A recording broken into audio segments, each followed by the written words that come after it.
Good evening, everybody. We're live in the pits of Motor Chaos with your host, Dave. And I got on line with Nitro funny car driver, Nancy Matter. How you doing, Nancy? I'm doing well. How are you guys? Good. We're okay. Now you Good. now you're going from alcohol to nitro this year, correct? Yes, Now, that's correct.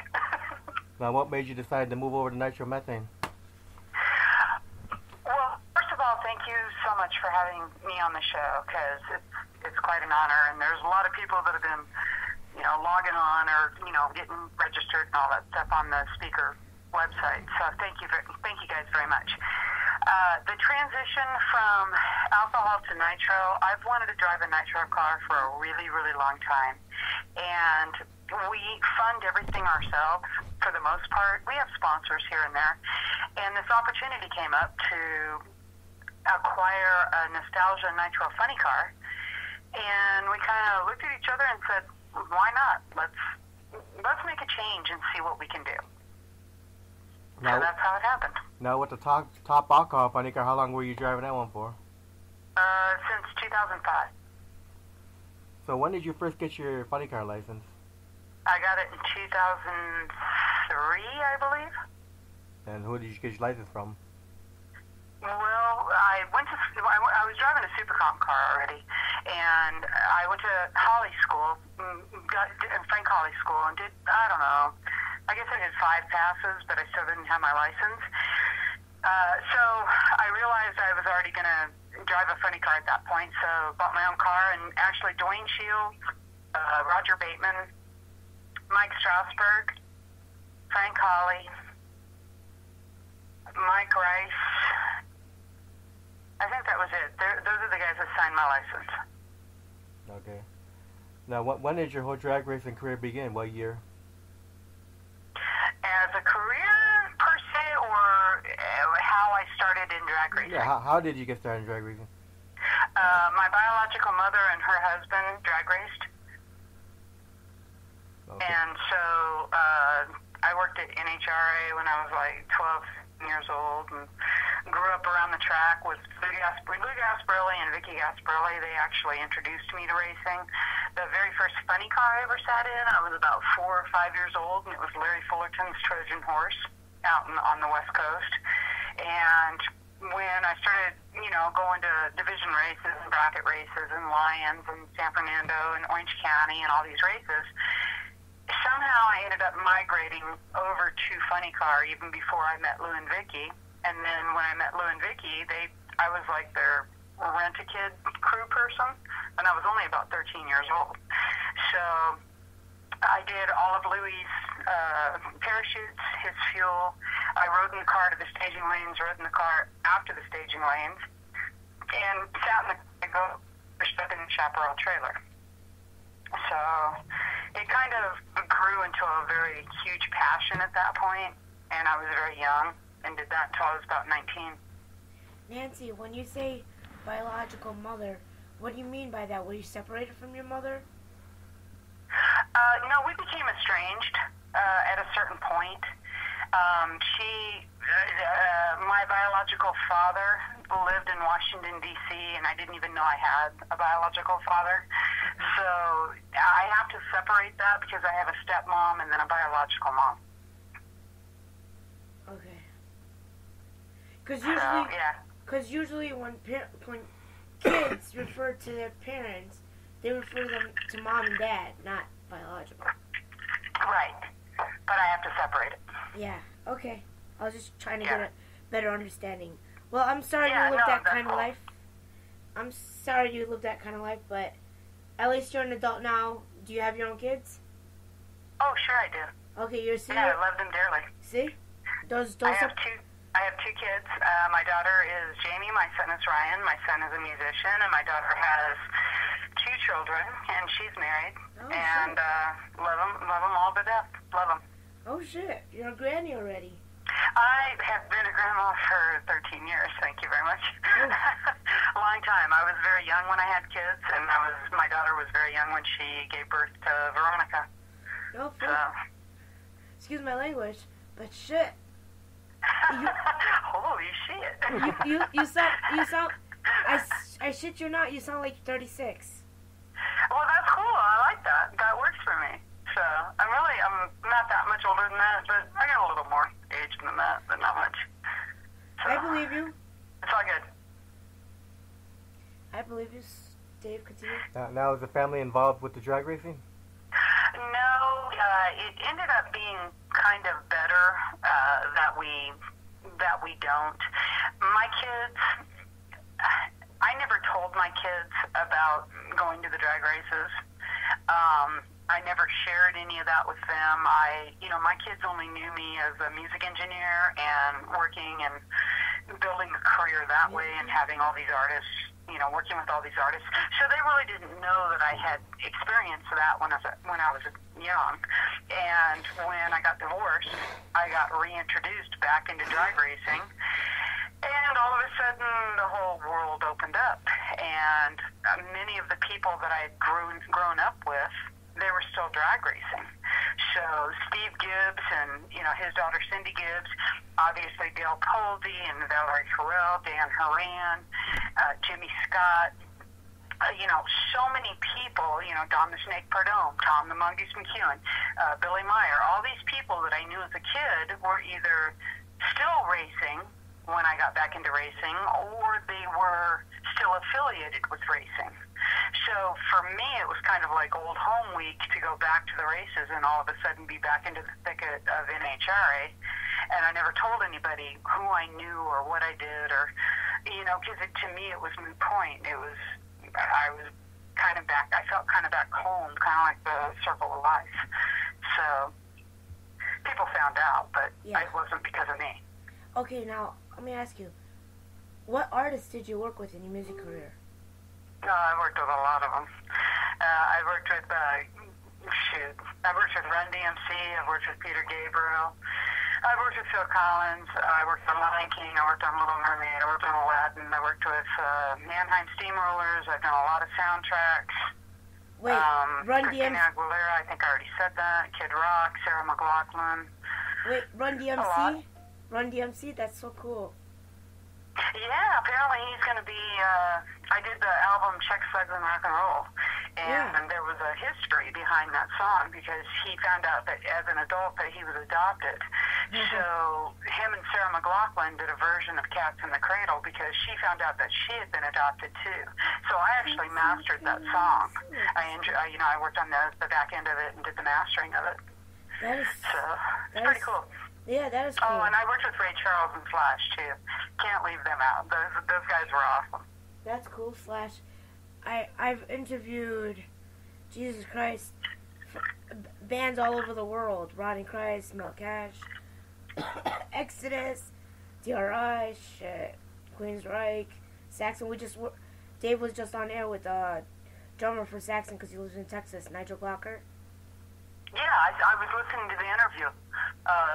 Just while I was waiting for you guys to call, I was listening to it. It was pretty cool. Yeah. Very cool. The last interview I did with him was last year.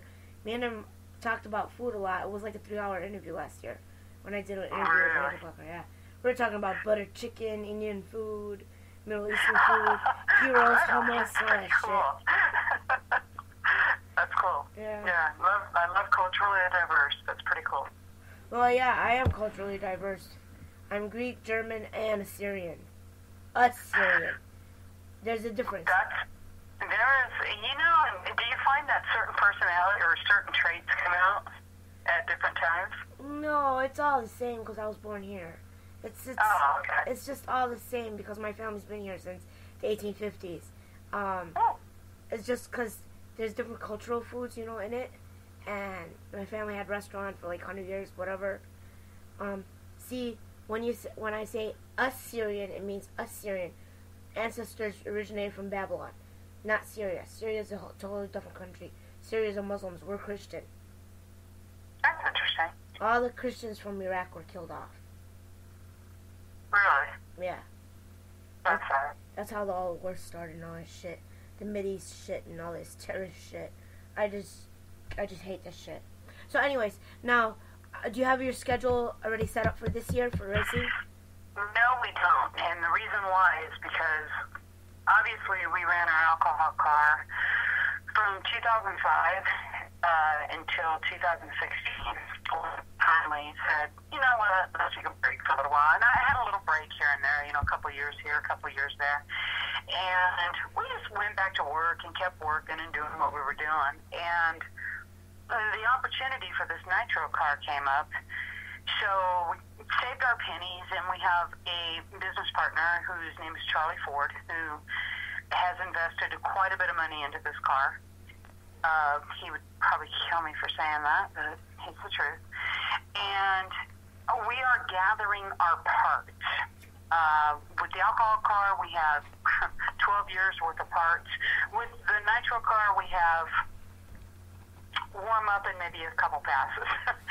So we actually have new parts coming in this month and next month, and we're working very closely with Dale Poldy, Michael Cavallari, Paul Romine, mostly with Poldy, with Charlie, with some other key people to get everything together. And right now it looks like we're going to test in April. So we're going to miss a March meet, which we're really disappointed in, but we want to go into this correctly.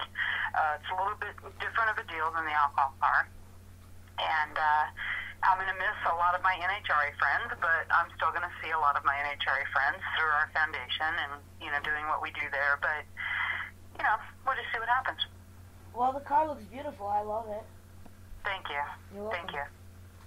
Yeah, it's Trans Am, and, you know, working with Wayne and Debbie Kyle for, you know, Chris Kyle's mom and dad, and Chad Littlefield's mom and dad to be chosen to represent a foundation that Chris was starting 6 months prior to that dreadful day.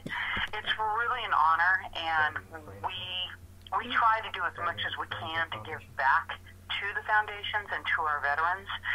So this car is, it's really, you know, we've changed the name of it so many times, but I think the final name is going to be the Guardian.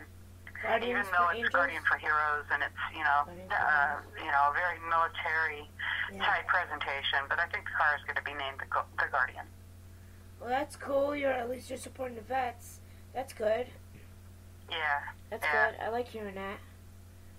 So we've been through quite a few names on it, you know, but we just had to, I don't know, Charlie kind of kept calling it the Guardian, and so I think that's going to stick.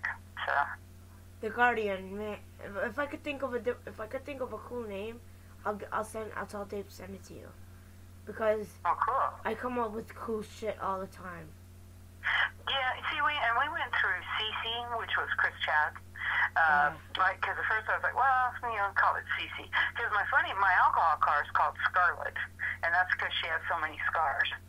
And then the altered we had that we sold over to Kevin Bouchard, her name was Roxanne.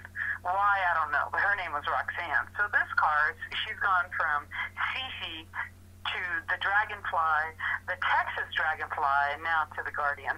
So, I don't know. What about the Messenger? The Messenger. Messenger's pretty good, too. Yeah, because what you're doing, you're sending a message, and you're donating to the vets, and what you're doing is for the good. It's like a messenger. It's like you're a messenger from God. Yeah, I mean that's pretty good. And you know what's going to happen is the car right now is over at Jamworks, and it's getting alterations to the chassis. The hoop, when we got the car, I had to turn my shoulders to get in and out of the car, and I'm not comfortable with that.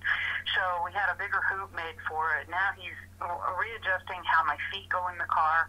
We're trying to do, you know, we've got to change the high-low valve. There's a lot of different things to the Nitro car that I haven't experienced yet.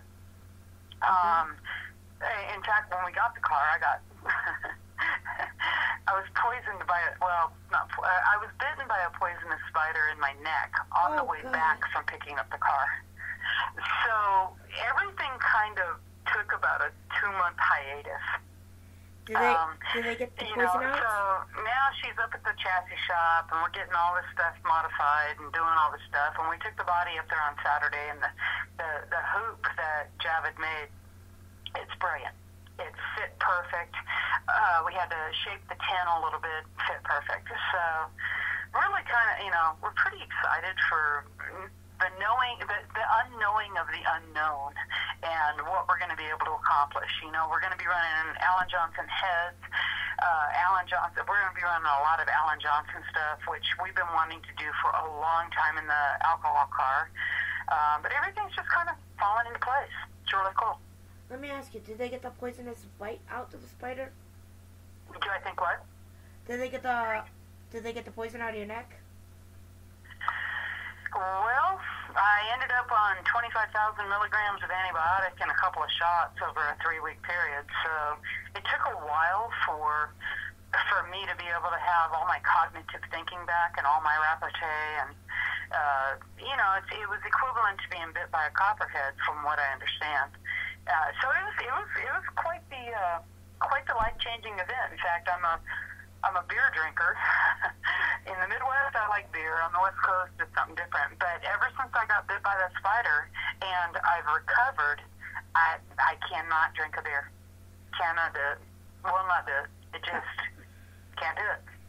Because I don't know if you're kind of familiar with the band Slayer. Yeah, of course. Okay, Jeff Hanneman got bitten by a poisonous spider or some shit, and then he was drinking beer. Then all of a sudden he just dropped dead. Oh, well, let's hope that doesn't happen. Yeah, I'm just saying, get that taken.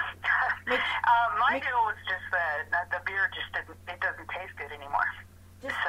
Just make sure you get yourself really checked out, because poisonous venom from poisonous spiders lasts a while in your body. Yes, they do.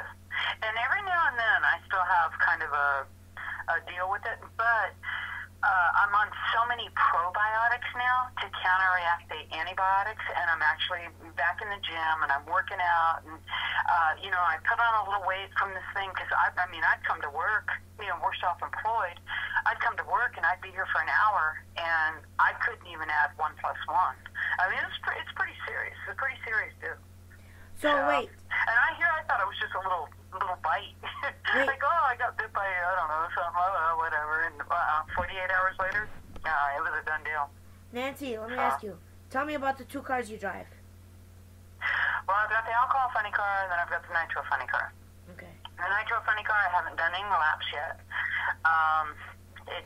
We haven't done it yet. We got it on September 13th. I got bit by the spider on September 14th.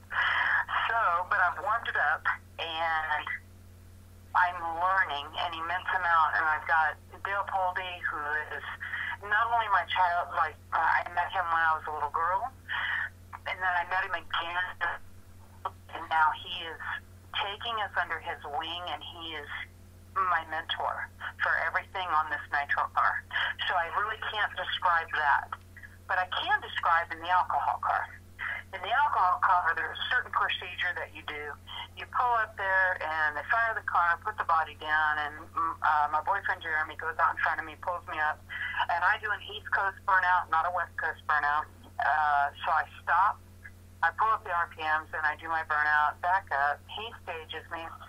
Just before I pre-stage, I pull my helmet down, my mouth down, I turn on my fresh air, take my last kind of deep breath, pull it up on the RPM, go, and then I shift about 10,800 and about 11,200, give or take. Sometimes first shift 11.2, second shift 11.5, whatever it is. And throw the chutes, boom, you're done. You're off the track.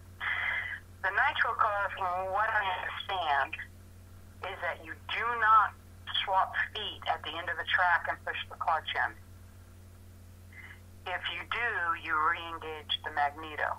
That's probably going to be my biggest thing I'm going to have to really think about. There's going to be a shift point that you have to do by knowing where you're at on the track, and then there's a magneto retard that somehow works in there, and I'm not really sure how yet, but I'll learn. So are you? Yeah, she's coming to funny car. You're going to the Havana, Illinois, July 27th, 28th? I'm sorry, say that again? You're going to the Funny Car Chaos, Central Illinois? Oh, sure. Yeah, absolutely. Well, then I'll see you over there, I guess. Well, it would really be great because hopefully we're gonna have a lot of veterans with us too. So if you guys want to do your podcast out there, that'd be cool too. I could do you it. guys can be our guest or whatever, and that would be awesome. I could do a podcast. I have the thing on my phone too. I could do it off my phone. Yeah.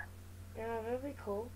And what do they have now? I think they have 7 or 8 confirmed racers that are going up there right now. Yeah.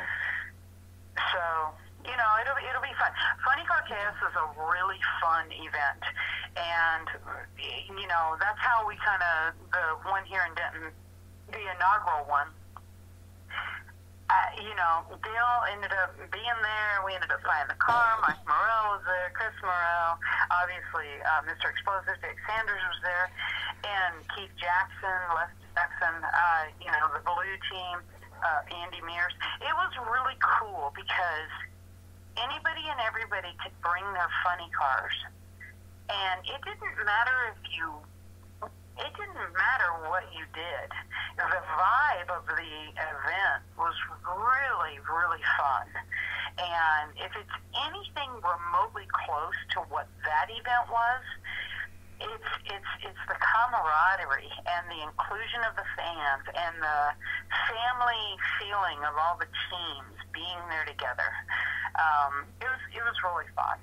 So we're looking forward to it. We've already registered for all 3 events this year. So the one in Wisconsin too? Texas. Okay, let me ask you.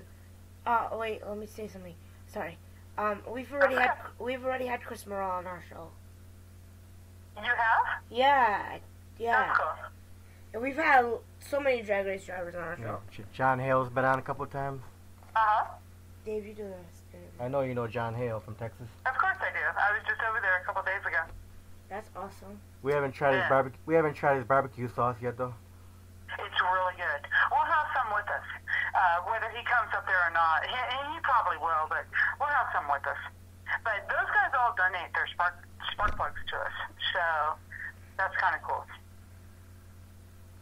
So what was it like to get behind the wheel for the first time of the alcohol funny car, Nancy? My own or Frank Holly's? For yours. Mine? Clint Thompson and Roger Bateman and all these guys told me, whatever happens, if it shakes or it does this, don't pedal the car. Well, my very first pass in my own car, my foot fell out of off the throttle. And I was like, oh, you bitch, you ain't doing that, man. I went right back into it, and my foot came off the throttle again. It flew off the throttle. And I said some choice words, and I pushed it back in. And, came off the track, and they were like, what were you thinking? But you drove the shit out of it. And I'm like, my foot kept coming off the throttle, because I wasn't expecting that. And we actually have a custom design for my foot so that my foot can't move to the left where the transmission is, nor can it fly up off the throttle pedal. And so they were all kind of laughing because they're like, holy shit, you're kind of a driving fool. And so that was my first launch in my own car. Now in Holly's car, my first launch was, I went full throttle and it had a 123 60 foot. And we go down and all I can, and what I said, literally what I said to myself, that's all you got for me, you bitch?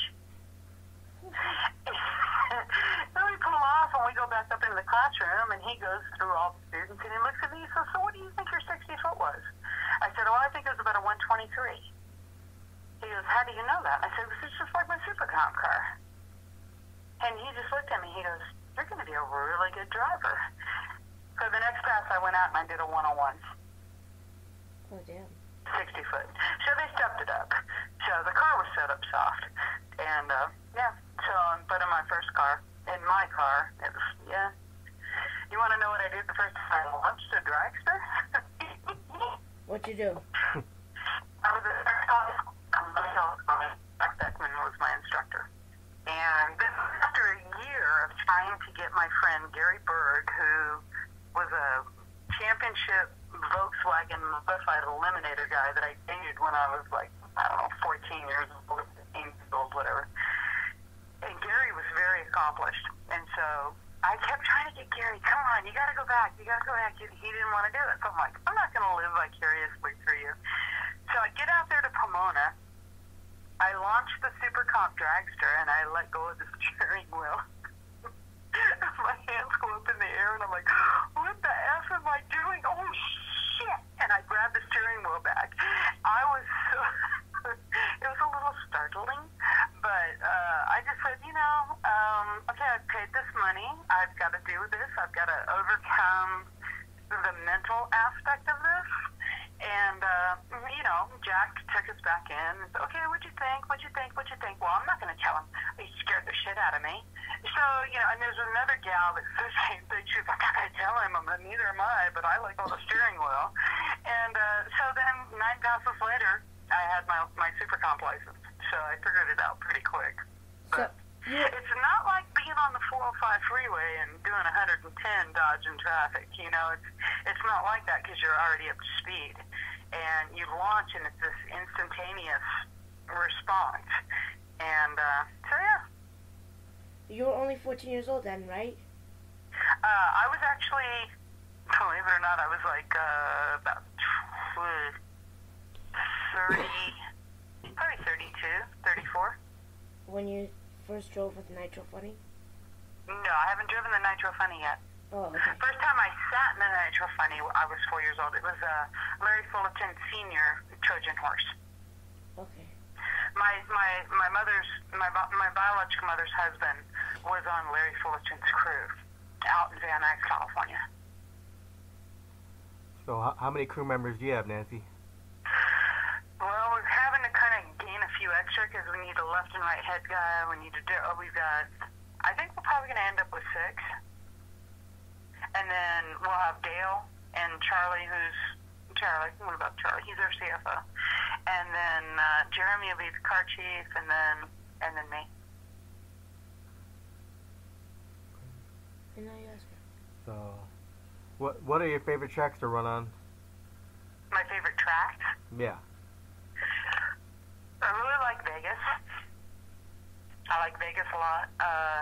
Tucson actually was a really good track when I went there. The guys were kind of like, it's kind of bumpy, whatever. But Jim Hughes has it now, so it was pretty good. I really like, I like Ennis. I like Ennis a lot. Houston is a really long track, and I like Houston a lot because all I have to do is throw my chutes. Really don't have to go for the brake handle. Indy is the same way. Gainesville and Pomona are kind of the same, even though Pomona's got the iconic deal going on. I love Brainerd. Haven't been to Chicago, but I love Brainerd. Brainerd is so awesome. So that's probably, I don't know, Earlville, Iowa. Earlville, Iowa's got Earlville, Iowa's a pretty cool track. It's got a really narrow groove, but if you stay in that groove, and even if you wander a little bit back and forth, that track is cool, and so is, actually, believe it or not, Belle Rose. I don't know, in Tulsa's good, with Todd Martin and Keith Haney, that's good. Topeka's real good. Topeka's had its ups and downs. I haven't been to Bristol. I haven't actually raced in Memphis. Norwalk, Ohio, with their ice cream, that's pretty cool. So, I could go through, like, a lot of them, because I've been all the way, we've raced up in Mission's below sea level. Mission's really cool because it runs along a river right there, and with all the trees and all the oxygen, you're always below sea level. So that's a pretty cool track.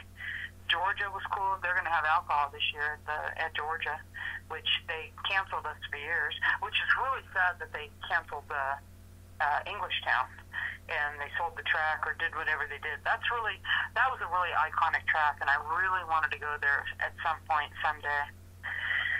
Oh, well, that's not going to happen now, so I don't know. What's your guys' favorite track besides Joliet? Okay. I got Joliet. Well, there's a couple tracks in Illinois that I like. There's one in Rockford, one in Cordova. Night of Fire. Yeah, keep going. I'm sorry. I didn't mean to interrupt. No, it's okay. One in Central Illinois, the one you're doing July 27th, 28th. The Wisconsin one, there's like 2 in Indiana. There's only when me and Dave went to Florida like 4 or 5 years ago. We went to this racetrack in Florida. I forgot what city it was. Orlando Dragway. We went there. We were watching a couple of cars over there. Those are like the only racetracks I've really been to. Oh, that's okay though. The most common one I usually go to is the one in Great Lakes Dragway, Union Grove. Oh, okay. Okay. You need to get over there. That's all I gotta say. There's so many things happening right now that we just want to make sure that we have the parts and we have the brain trust to put everything together to make sure that, it's like Dale told me this, I don't know, maybe a couple months ago. And what he said, it's not always the quickest team that wins. It's the team that makes the least amount of mistakes. And I really took that to heart because there's been so many times that in the alcohol car, we were not the fastest car, but we won rounds.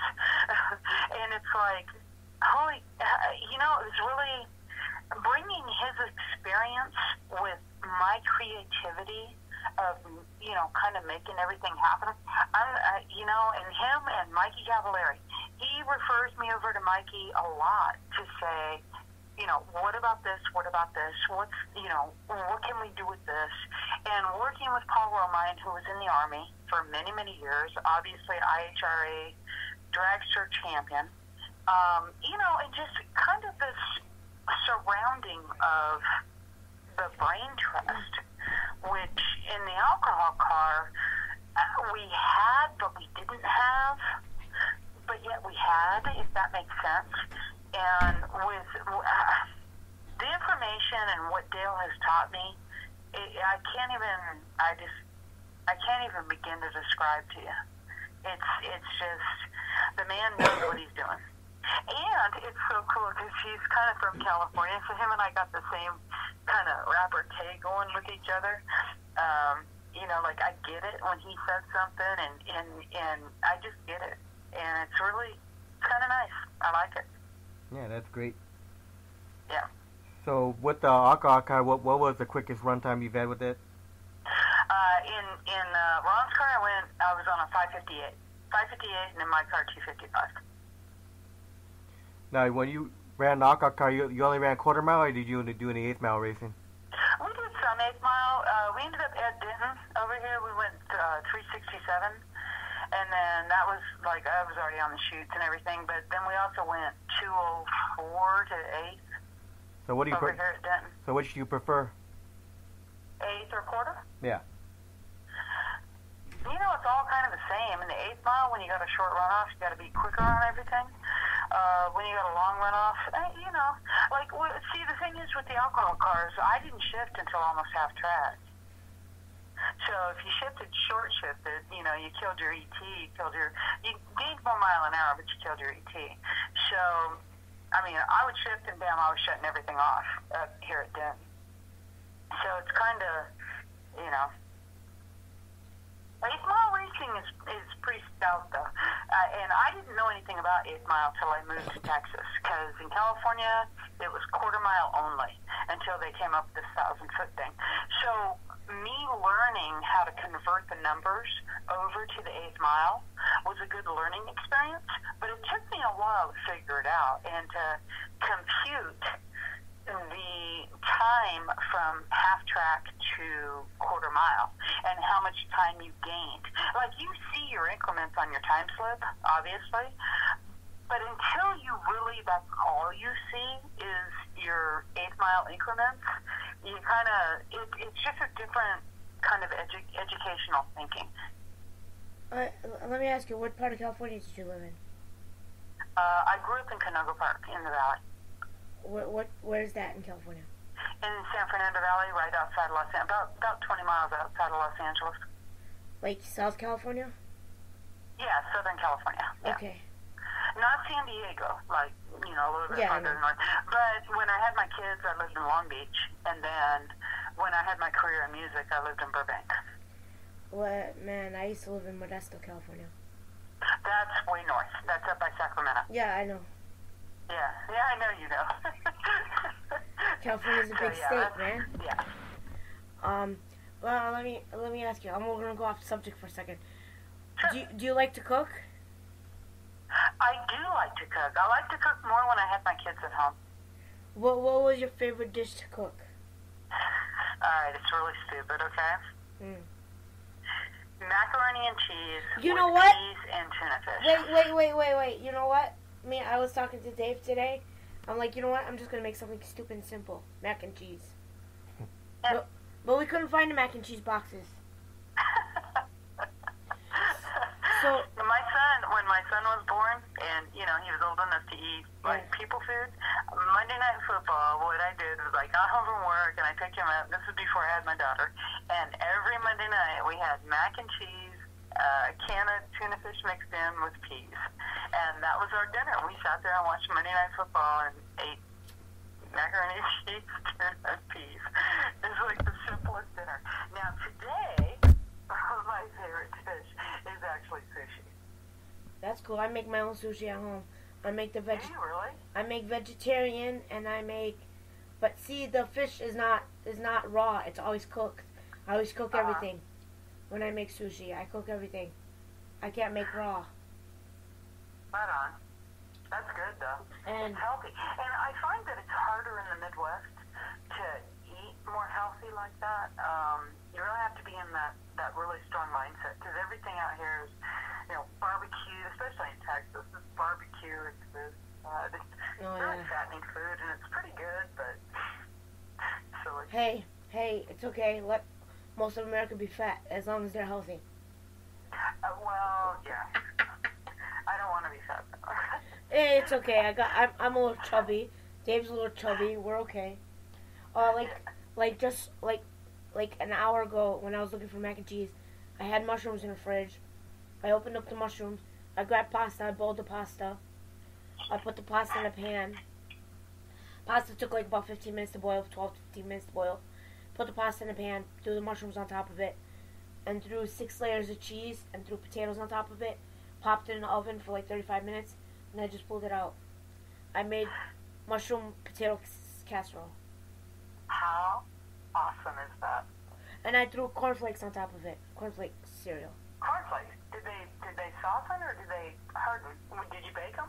No, I just put the cornflakes on top of it. I don't cook the cornflakes. Oh. Just for flavor, you know. Did you guys eat some? I'm eating some right now. Are you? Right on. It's good fucking. for you. It's good fucking. For you. It's fucking How does good. it taste? It's fucking good. Okay, well. Awesome. That's awesome. It's a really quick made-up recipe. That's awesome. Hey, you never know. When I was, alright, I'll give you some real good, juicy dirt here. What? I graduated high school when I was really young. Oh. Like, really young. How old? Like, I was 15. And I was 16 when I graduated. and there you go. See? So you get it. Yep.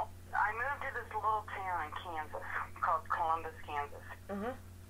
And I had another fight with my biological mother's husband at the time, he was very brilliant. He's had no people skills. He was kind of a monster. So I ended up working. I was trying to get out of this little town. I had less people than my high school. Oh, shit. And so I ended up working at a rest home there. And this rest home, at first I was, for the first week, I was folding the laundry, the bed sheets and whatever. I was washing it, throwing them in the washer and then folding them and getting them prepped to go back onto the resident beds. Well, the kitchen, all of a sudden, didn't have a dishwasher. So I went into the kitchen for a dishwasher. My second or third day into being a dishwasher, the cook's husband had a severe stroke, and she was gone.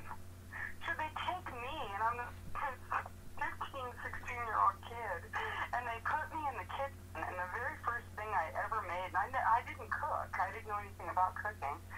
The very first thing I made was pink applesauce cookies and this vegetable soup kind of stuff. Not only did all the residents eat one serving, they all ate 2 servings, and I was hired as their cook. Oh, shit. Hey. Like, how did that even happen? But it did. cookies were pretty cool because then I had to learn about low sodium, high sodium, diabetic, you know, and all this stuff. And it was quite an experience when you're only like 15, 16 years old, but it was cool. Okay, we share some things in common. When I was 15 or 16 years old, I worked in the same kind of home you worked. Yeah, the same kind of place you worked at. I did the beds, talked to the older people, cooked, dishwashing, all that shit. Right on. You know, it's something that you don't think about at the time because it's a matter of almost survival. But then you look back on it and go, holy shit, that really kind of, it gives you a bigger picture of what life is really about in certain ways. But see, in my perspective, this was a high school program they put me to work in, okay? Oh. And That's even more cheap. And I stuck it out for a year and a half after I graduated, and then see, both my parents were together and stuff. They're still together. They're annoying as fuck, but they're still together. They won't shut the fuck up. Hey, I'm still annoying as fuck, so whatever. They argue like fucking children, man. Anyways,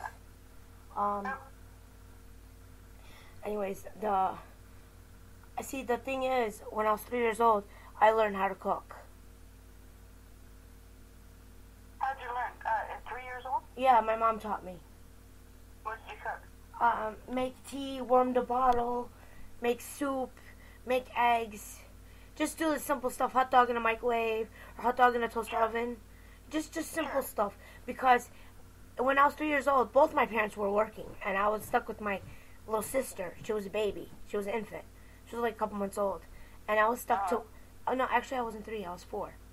And I was stuck to babysitter, so we were stuck at home sometimes for 6 to 10 hours alone. Just me and her. So my mom taught me the basics of everything, of safety for the house. And so I started babysitting since I was 4 years old. Wow. What's your favorite food? Huh? That's young. Yep. So speaking of food, what's your favorite food? I really like prime rib, and I really like sushi. Oh. You know, like very lightly baked fish, stuff like that. I really like that. I kinda prime rib. Love my prime rib. when we go to Texas Roadhouse and they're out of prime rib, and I walk in, they're just like, we don't have any. So, but I really like prime rib. Texas Roadhouse? Don't we have that here? Yeah. Yeah, me and Dave been to Texas Roadhouse a couple times. Yeah. You know one thing I love about Texas? What? The highways. The highways are not bad. They're pretty cool. The highways in Dallas, I find that the lanes are a little bit narrower. In Houston, I find the lanes to be more equivalent to LA.